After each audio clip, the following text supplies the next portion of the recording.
E a catequese, ela precisa ser entendida em todas as suas particularidades, em todas as suas dimensões, para que a gente possa compreender da maneira mais completa possível do que vem a se tratar essa instrução religiosa, porque nós aqui estamos falando de uma instrução religiosa. E como instrução religiosa, a gente tem um objeto, a gente tem um método de realizar a instrução para atingir determinados fins. E o que eu venho trazer aqui hoje também parte de um pressuposto da minha própria experiência. Por quê?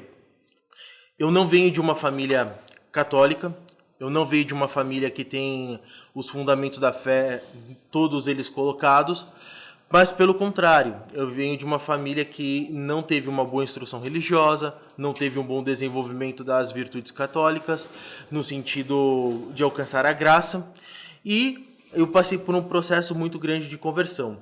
Porém, depois que eu passei por esse processo de conversão e eu comecei a me interessar cada vez mais por entender a fé de forma mais profunda, por defender a fé de forma mais adequada e tentar buscar algo de mais apologia, eu comecei a perceber que levar as pessoas para a fé é uma arte muito grande e nós precisamos entender quais são os métodos que nós devemos realizar, quais são as formas que nós podemos ter para que a fé católica seja realmente colocada dentro do coração das pessoas.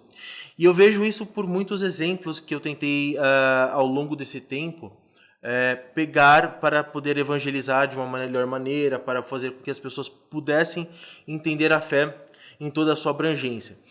Principalmente na família, eu percebi que isso daí, que essa questão da evangelização, da catequização, ela é muito complicada, porque nós somos vítimas de um certo preconceito.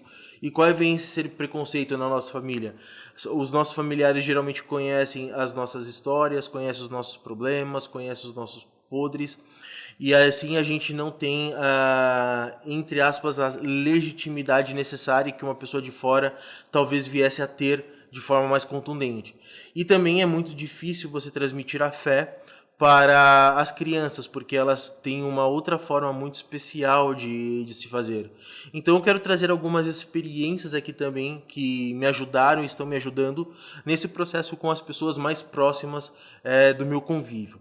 Mas, para a gente começar a palestra de uma forma mais clara e uma forma mais orquestrada, a gente precisa entender que a maioria dos católicos hoje são confundidos com os mundanos, uma vez que eles se comportam como não se fossem católicos. Então, a gente não precisa de um esforço muito grande hoje para a gente observar a seguinte realidade.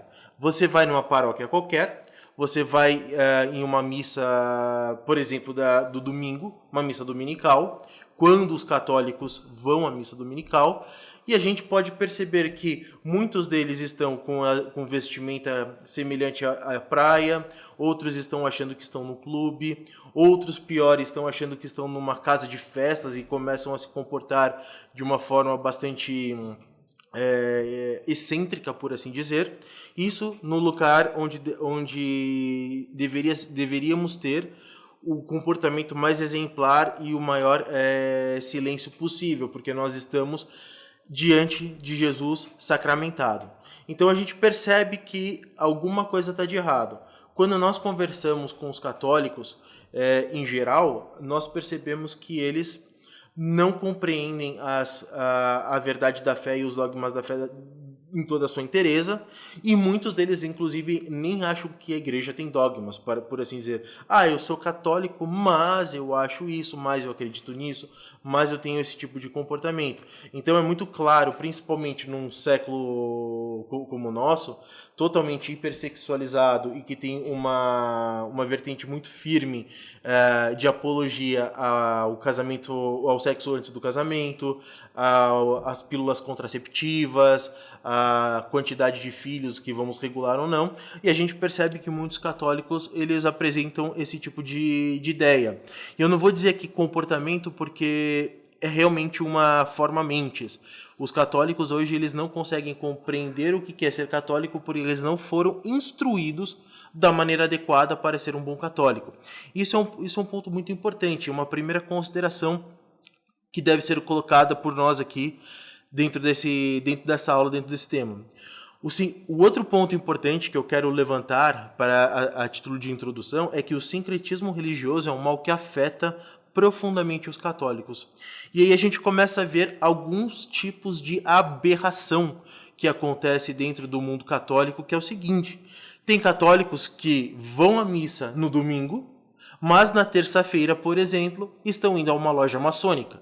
E aí você pergunta para aquele católico, mas como é que você pode participar de duas instituições que têm visões eminentemente opostas da realidade, eminentemente opostas de Deus, e como é que você pode achar que você está servindo a Deus no domingo ou durante a sua vida e ao mesmo tempo está frequentando uma loja maçônica que inclusive é contrária à própria fé católica, é inclusive uma das principais, se não a principal inimiga da fé católica dentro da idade contemporânea.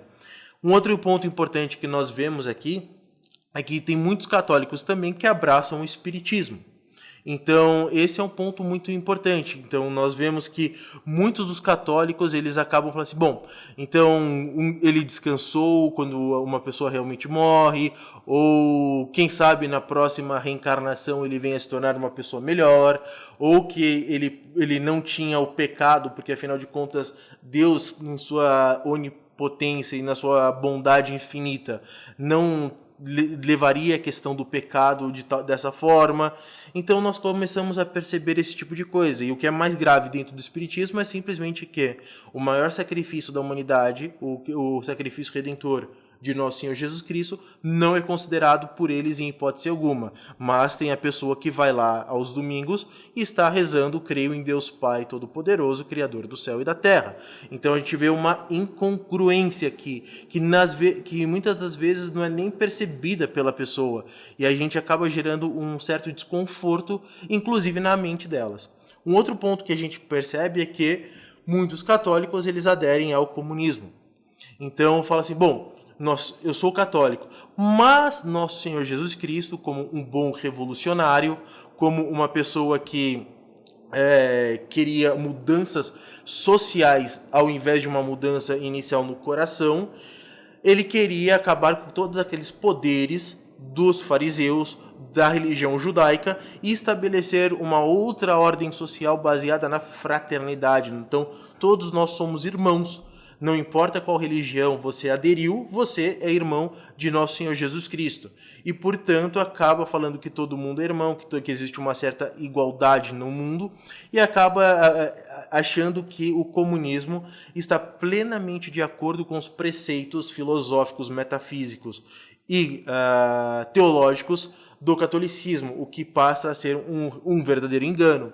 E, por fim, tem muitos católicos que se arvoram a ser liberais. Eu sou um católico, mas veja, eu posso abrir o meu comércio aos domingos, sem escrúpulos nenhum, eu posso simplesmente viver a minha vida inteira baseado na lei de oferta e demanda, que é típica do capitalismo, sem que eu considere em primeiro plano a subsidiariedade, a solidariedade, que são princípios norteadores e basilares da doutrina social da Igreja. Então a gente vê muito disso acontecendo dentro do mundo católico.